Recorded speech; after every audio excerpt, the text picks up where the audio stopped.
হয়ে গেল। নেক্সট হচ্ছে পদার্থবিজ্ঞান। পদার্থবিজ্ঞানেও সেম, আমি একটা অস্ট্রেলিয়ার বোলারের নাম মনে রাখবো, তার নাম কি তোমরা সবাই জানো, এনার নাম হচ্ছে মিচেল জনসন, তাই না? ডেঞ্জারাস বোলার ছিল, এনার নামেতেই খেলা শেষ। দেখো এই হচ্ছে মিচেল, দেখো জনসনের জন, দেখো ভালো করে এই মিচেল দিয়ে দেখো মিচেল পেয়ে গেলে, আর জনসনের জন নাও, দুটো নামেতেই দেখো জন আছে, একটা হচ্ছে জন ক্লার্ক, একটা হচ্ছে জন মার্টিনেস। বোঝা গেল? তাহলে কি হচ্ছে, পদার্থবিজ্ঞানে কে নোবেল পাচ্ছে?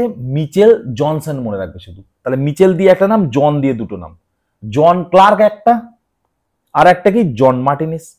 আর মিচেল দিয়ে যদি পুরো নামটা মনে রাখতে চাও তাহলে মিচেল এইচ ডেভোরেট। বোঝা গেল? সুতরাং যত ফাস্ট বোলার আছে তার মধ্যে মিচেল জনসন অন্যতম।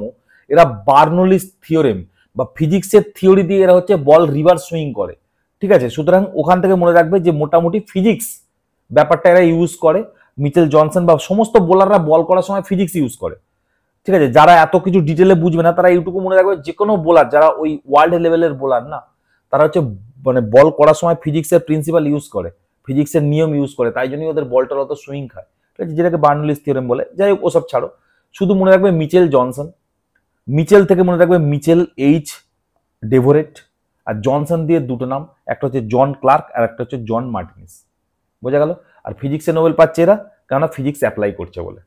হয়ে গেল। এইবারে কোন বিষয়ে নোবেল পেয়েছে শুধুমাত্র মনে রাখবে, মাইক্রোস্কোপিক কোয়ান্টাম। এই যে কোয়ান্টাম থিওরি ফিজিক্সে বারবার কথাটা তোমরা শুনেছো না, মাইক্রোস্কোপিক কোয়ান্টাম। এই মাইক্রোস্কোপিক কোয়ান্টাম যেখানে পাবে সেখানে মেরে দেবে, ব্যাস বিষয়। যদি কঠিন কোশ্চেন আসে তাহলেই কিন্তু এই জিনিসগুলো আসবে, না হলে কিন্তু আসবে না।